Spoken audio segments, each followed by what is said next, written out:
Сайн байцгаана уу? Солонгоо агш нэ. Багш танараас нэг зүйлийг асууя.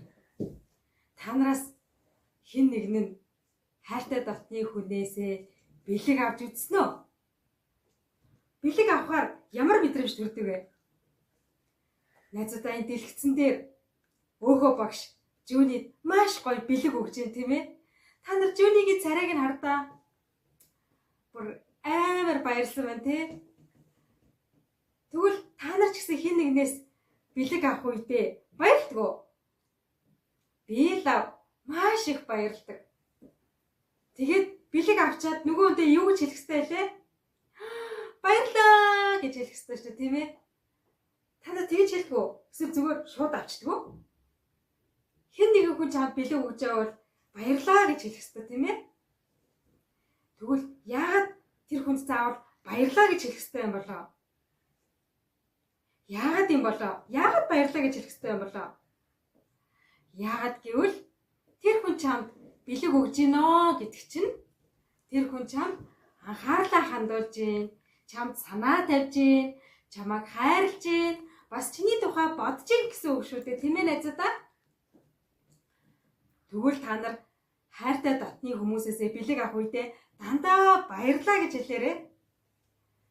Тэгвэл Библиэлд Бурхан бид нар бас баярлах хэрэгтэй зааж өгсөн байдаг.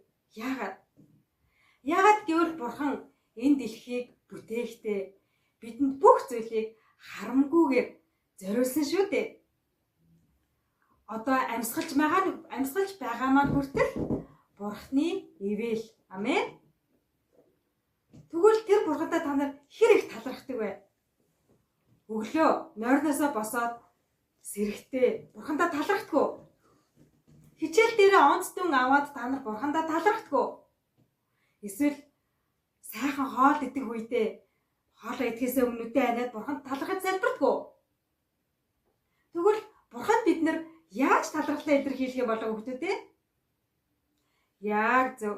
Бид нар Бурханд мөргөл өргөснөөрөө дамжуулаад Бурхан Аавдаа талархлаа илэрхийлж чаддаг байгаа тийм ээ. Тэгвэл мөргөлөөр дамжуулаад Бурханд талархлаа илэрхийлэхдээ бид нар ямар зүрх сэтгэлээр илэрхийлэх ёстой болоо?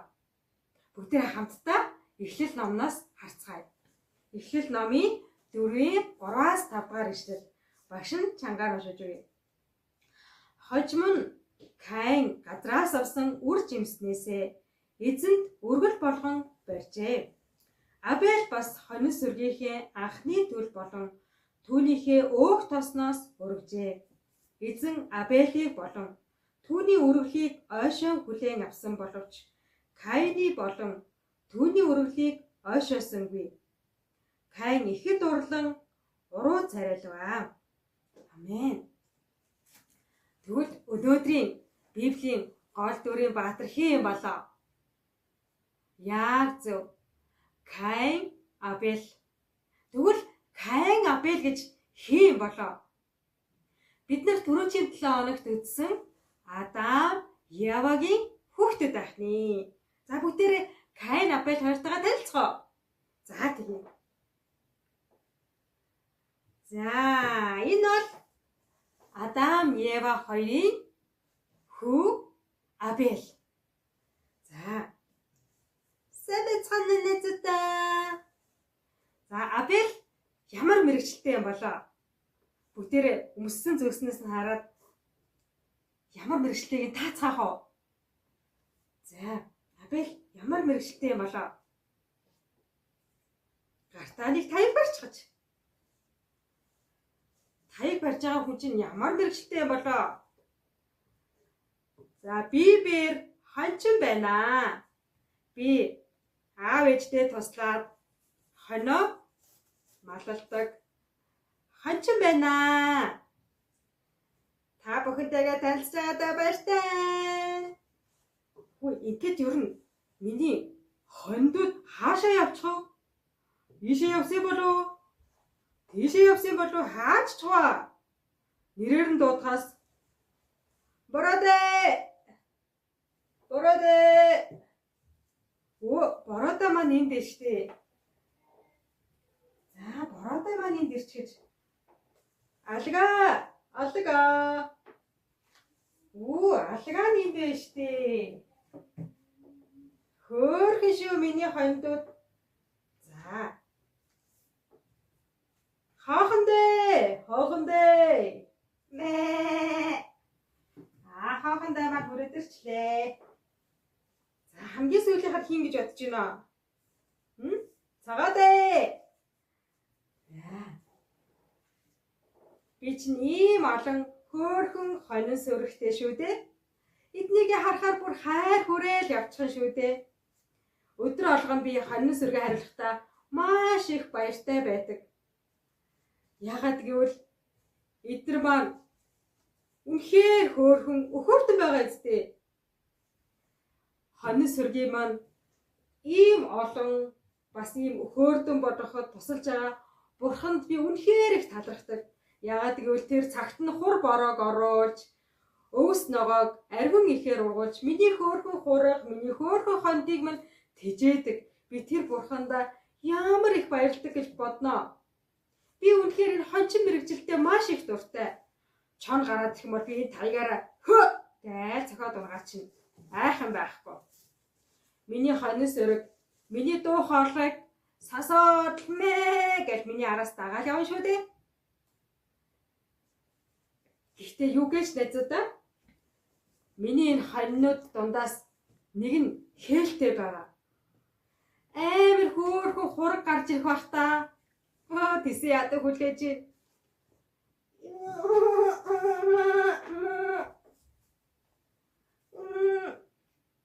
Яасын болоо?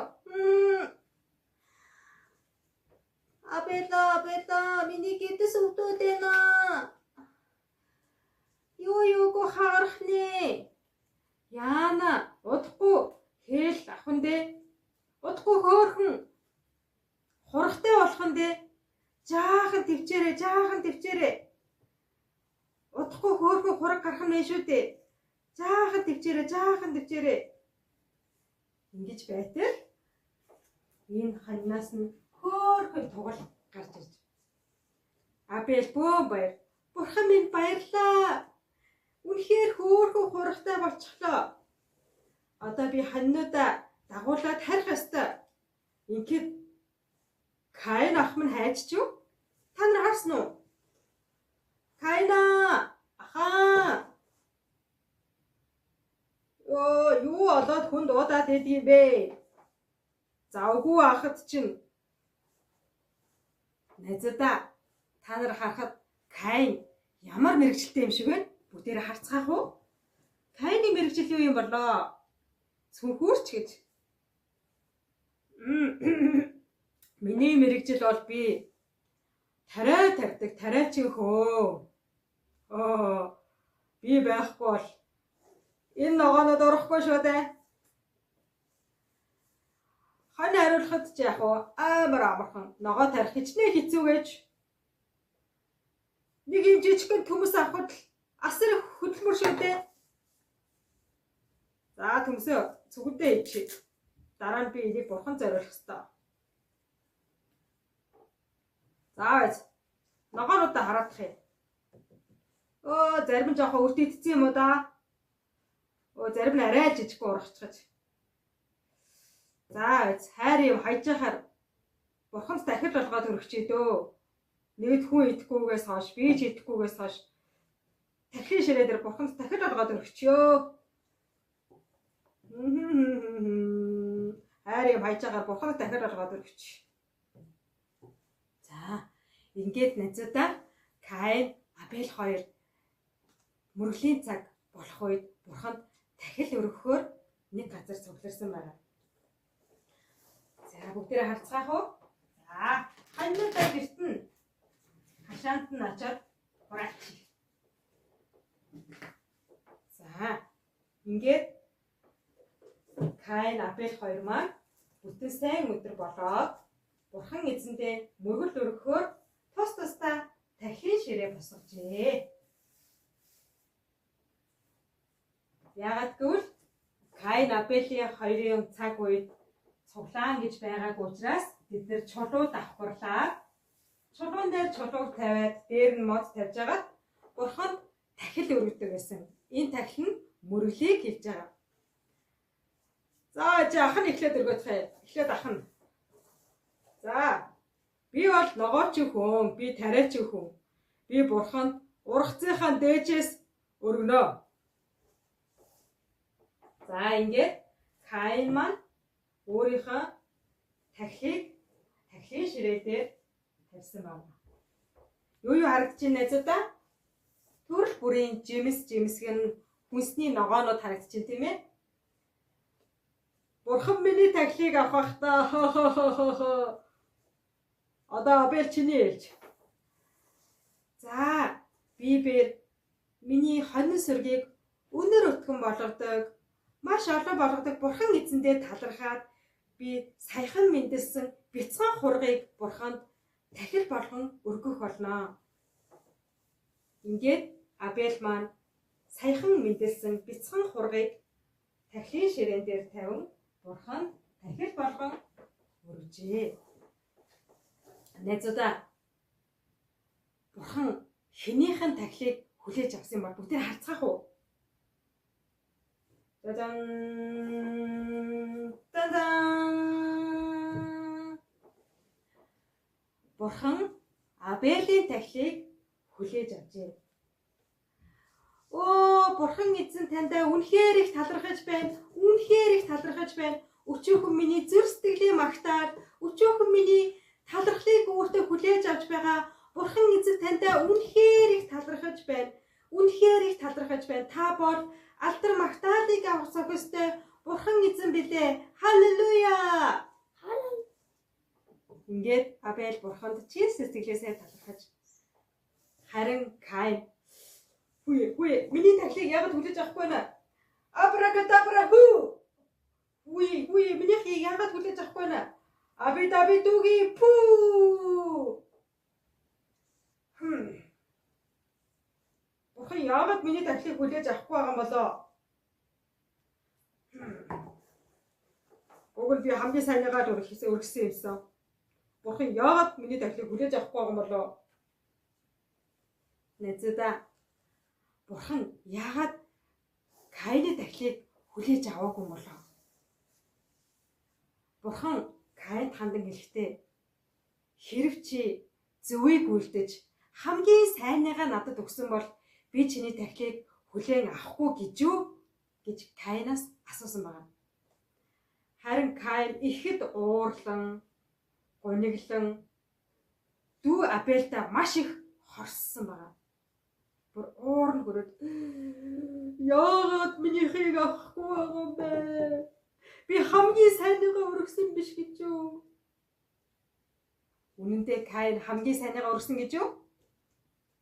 Өөрийнхөө иддгүү ногоонуудыг Бурханд өргөсөн шүү дээ. Бас үт идчихсэн, хөвзөрсөн, жижигхэн ургасан ногоонуудаасаа Бурханд өргөсөн байж магадгүй тийм ээ? Хамгийн гол нь түүний зүрх сэтгэлийн хандлагыг Бурхан харсан байна. Тэгвэл найзуудаа Бурханд бид нэр мөргөл өргөхдөө ямар зүрх сэтгэлээр мөргөл өргөх ёстой болоо? Шинэ гэрээний Иохан 4:23 дээр юу гэж хэлсэн байдаг вэ гэхээр үнэн ба сүнсээр Бурханд мөргөөрэй гэсэн байна. Бурхан сүнс ба үннээр Бурханд мөргөл өргөгчийг одоо ч гэсэн эрен хайж байна гэж Библиэлд хэлсэн байдаг. Тэгвэл сүнсээр мөргөл өргөнө гэдэг нь юу гэсэн үг юм болоо? Энэ нь ариун сүнсээр дүүрэн Бурханд алдар магтаалыг өргөхийг хэлж байгаа.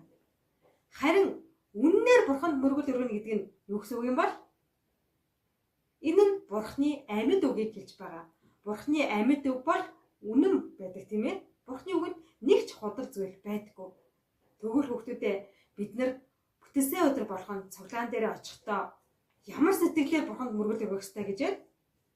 Сүнс ба үннээр тийм ээ? Ариун сүнсээр дүүрэн Бурханы үгийг чих тайван сонсон, Бурханд талархлыг өргөсөн, магтаалыг өргөсөн тийм зүрх сэтгэлээр мөргөл өргөх нь маш чухал байна. Тэгвэл Бурхан яагаад Абелийн дахлыг хүлээж аваад Каиныхыг хүлээж аваагүй болоо. Бурхан тэдний зүрх сэтгэлийн хандлагыг харсан байна. Абель бол үргэлж Бурханд талархдаг байсан тийм ээ. Бурхан минь ээ, хур бороог хайрлаж байгаад баярлаа. Ийм сайхан өвс ногоог ургуулж хонин сүргийн минь тижээж агаад баярлаа. Хонин сүргийн маань чон болоод арслан баавганаас та хамгааж өгдөгт талархъя гэдэл бүх зүйлд Абель талархдаг байсан байна. Түгээрч барахгүй. Хонин сүрэг дотроос хамгийн анх төрсөн ууган төлөөр ууган бяцхан хургаар Бурхан тахил өргөсөн шүү дээ. Өөрт байгаа хамгийн сайн зүйлээ Бурхан өргөсөн тийм ээ. Харин Каин яасан бэлээ? Каины зүрх сэтгэл үргэлж гомдлоор дүүрэн байдаг байсан тийм ээ. Энэ яагаад урахаа байж юу? Энэ дандаа л ингэж яах юм? Эсвэл би энэ лавн гэдэггүй, би энэ манжин гэдэггүй. Шиг нэг Бурханд өргөчий. Каины зүрх сэтгэлийг Бурхан хараад чи зөв сайныг үйлдээгүй учраас, чи хамгийн сайныгаа надад өргөөгүй учраас би чиний тахилыг хүлээж аваагүй гэж хэлсэн тийм ээ. Тэгвэл найзуудаа бид нар ямар зүрх сэтгэлээр Бурханд мөргөл өргөх хэрэгтэй вэ? Бид нар мөргөлөөр дамжуулаад Бурханд талархлаа илэрхийлдэг гэж сурсан шүү дээ тийм ээ. Тэгэхээр бид нар бүтэнсэ өдөр болохоор цуглаан дээр очихдоо өмөрлөдөж болох нь болохгүй. Хажуу найзуудаа даа ингээ яриад дэж болох нь болохгүй. Эсвэл мөргөлийн цаг дээр өөр зүйлийг бодоод за гэрийнхаа билетгийг унтраасан билүү? За чихрээ тэр ширээний доор нууцсан дүү аваад идчихээгүй байгаа. Гэт өөр зүрх сэтгэл агуулад өөр зүйл бодоод тэгж мөргөл өргөх юм бол Бурхан бидний мөргөлийг хүлээж авах болов? Хүлээж авахгүй тийм ээ.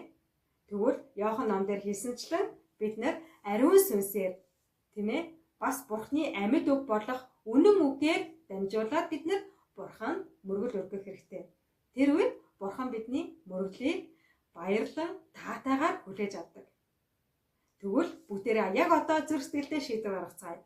Бурхан минь ээ, би таны сүнс ба үннээр мөргөл өргөдөг тэр нэгэн байхыг хүсэж байна. Таны хайж байгаа нэгэн нь би байхыг хүсэж байна. Би цуглаан дээрээ очиод ариун сүнсээр дүүрэн байж Бурхан таны үнэн үгийг чих тавиа сонсож, сонссон үгээ амьдрал дээр хэрэгжүүлдэг хүүхдүүд байлгаж өгөөч гэд хамтдаа шийдвэр гарган яг одоо нүдэн анаад залбирцгаая. Хайраар дүүрэн Бурхан эзэн минь танд баярлалаа. Та одоо ч гэсэн сүнсээр, үннээр мөргөл өргөгч нэгнийг хайж байгаа гэж хэлсэн. Таны хайж байгаа нэг нь өнөөдөр би байхыг хүсэж байна. Би бүх зүрх сэтгэл, бүх оюун ухаан, бүх хүч чадлаараа Бурхан таныг хайрлаж, мөрлөөр дамжуулаад Бурхан танд талархлаа илэрхийлж, ариун сүнсээр дүүрэн Бурхан таны үнэн үгийг чих тавин сонсож, амьдрал дээр хэрэгжүүлдэг хүүхэд байлгаж өгөөч. Есүсийн нэрээр залбирлаа. Амен. Бүгдээрээ дараагийн 7 хоногт уулзцгаая. Баяртай.